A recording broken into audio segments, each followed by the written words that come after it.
Lepaskan beban yang tak perlu. Suatu hari, Yudi, mitra bisnis saya di Money Changer menelpon. "Bro, sorry nih, kita bisa ketemuan nggak?" Katanya dengan suara bergetar. Saya kenal sekali suara orang ketika sedang panik. Saya pun mengiyakan, walaupun itu hari Minggu dan masih suasana libur lebaran. Singkat kata, Yudi hadir di depan saya dan terlihat bingung. Setelah mengatur nafas yang terburu-buru, akhirnya dia memberanikan diri mulai bicara. "Begini bos, saya kemarin transaksi dolar di bank sebanyak $100.000. Ternyata kita ketipu, duit tersebut dibawa kabur." Dia mengurai pelan-pelan. Saya terhenyak kaget mendapatkan berita itu. Namun, saya berusaha tetap tenang dan membiarkan dia melanjutkan ceritanya. "Begini, ada seorang nelpon saya minta $100.000. Harga di suasana lebaran kan gak jelas. Jadi saya kasih harga tinggi. Dia mau loh. Ini untung besar buat kita. Lalu saya janjian di bank di daerah Pondok Indah. Kebetulan ada 2 bank asing bersebelahan. Dia bilang rupiahnya ada di bank satunya, yang dolarnya nanti dimasukkan ke bank sebelahnya. Lalu dia meminta uang dolar yang saya bawa untuk dihitung. Setelah dihitung benar 100.000. Dia meminta temannya untuk jalan menemani saya ke bank sebelah untuk mengambil rupiahnya. Entah bagaimana saya memang bodoh. Uang dolarnya sudah saya berikan ke dia. Lalu ketika saya hendak mengambil rupiah, tahu-tahu temannya kabur. Saya berusaha mengejar, tapi saya teringat bahwa dia nggak pegang apa-apa. Yang pegang dolar ya temannya di bank satunya tadi. Kisahnya sambil menenangkan detak jantungnya yang galau. Saya tak banyak berpikir. Yang saya fokuskan hanya bagaimana uang tersebut bisa kembali. Yang saya minta tentunya dia bertanggung jawab. Dia berkata, "Saya bertanggung jawab. Saya akan cari sana sini. Dan kalau nggak bisa juga ya saya pinjam orang tua saya." Kata-kata tersebut membuat saya tenang. Saya tahu ayahnya memiliki kemampuan untuk angka tersebut. Namun di kepala saya terbersit kemungkinan yang berat terlaksana. Masalah itu bukan uang saya. Dari perputaran uang tersebut, ada lebih 60 orang yang mempercayai keuangannya dikelola oleh saya dalam Money Changer tersebut. Jadi saya rasa kehilangan uang tersebut harus saya laporkan. Tapi apakah kira-kira Yudi bisa membayar tanpa perlu saya melaporkan kejadian ini kepada pemilik? Saya optimis, saya bisa selesaikan dengan cepat. Saya yakin Yudi berkomitmen dengan kata-katanya. Tahu nggak apa yang terjadi? Setelah itu Yudi hilang di telan bumi. Dia pergi tanpa tanggung jawab, menghilang. Kata orang dia pindah ke Sulawesi Tengah tanpa pesan. Tinggallah saya menahan marah tak terhingga. Saya harus menghadapi para pemilik modal dan pastinya saya harus bertanggung jawab mengembalikan uang mereka. Hal ini membuat hati saya terluka, kesal, kecewa, marah. Bukan saya yang berbuat, tapi saya yang harus menanggungnya. Belum lagi,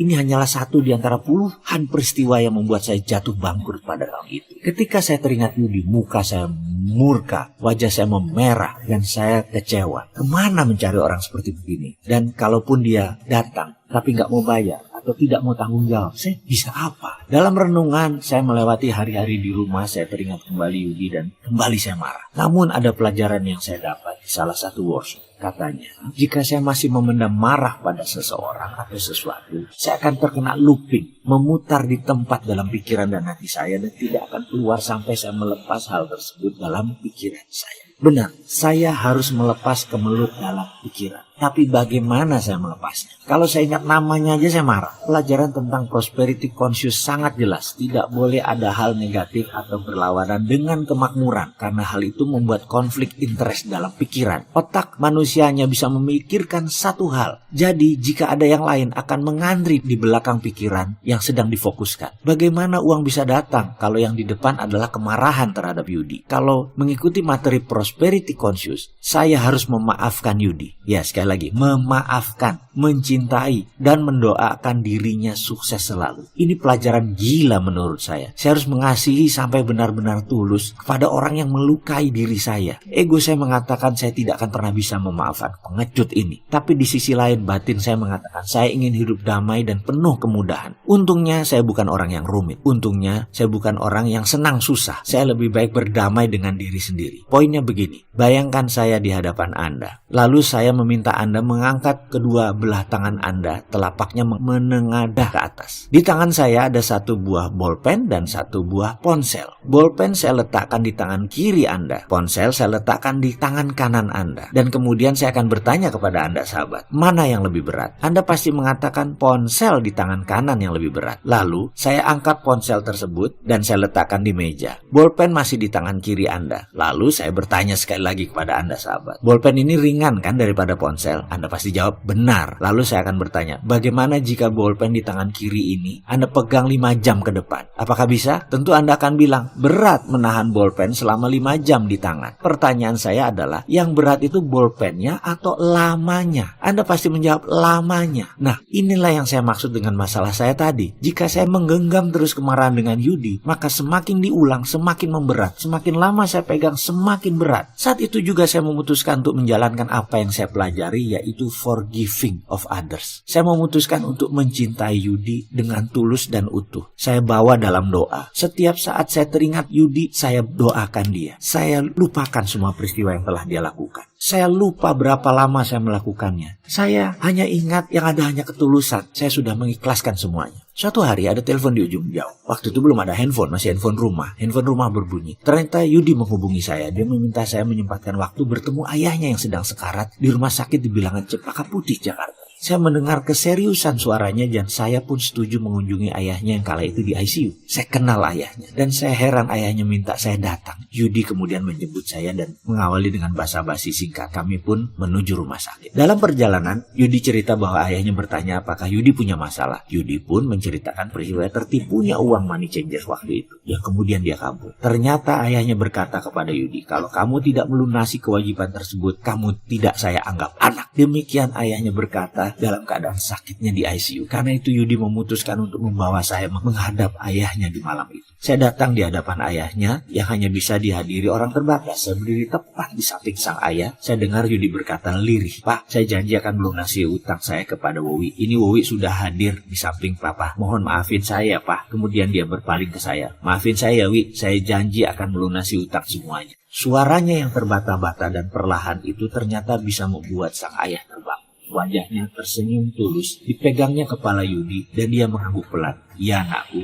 ya katanya. Lalu dia mengangkat wajahnya ke atas dan Allahu Akbar. Dia mengatakan sebuah kata dan ternyata itu adalah kata-kata terakhir karena dia menghembuskan nafas terakhirnya di hadapan saya dan Yudi. Saya lemas. Yudi tersungkur. Tak lama kemudian seluruh tim medis dan keluarga mengambil alih suasana. Saya menatap Yudi yang terdiam, kemudian saya tertunduk. Ya Allah, inilah kekuatan melepas. Ini rilis. Terima kasih.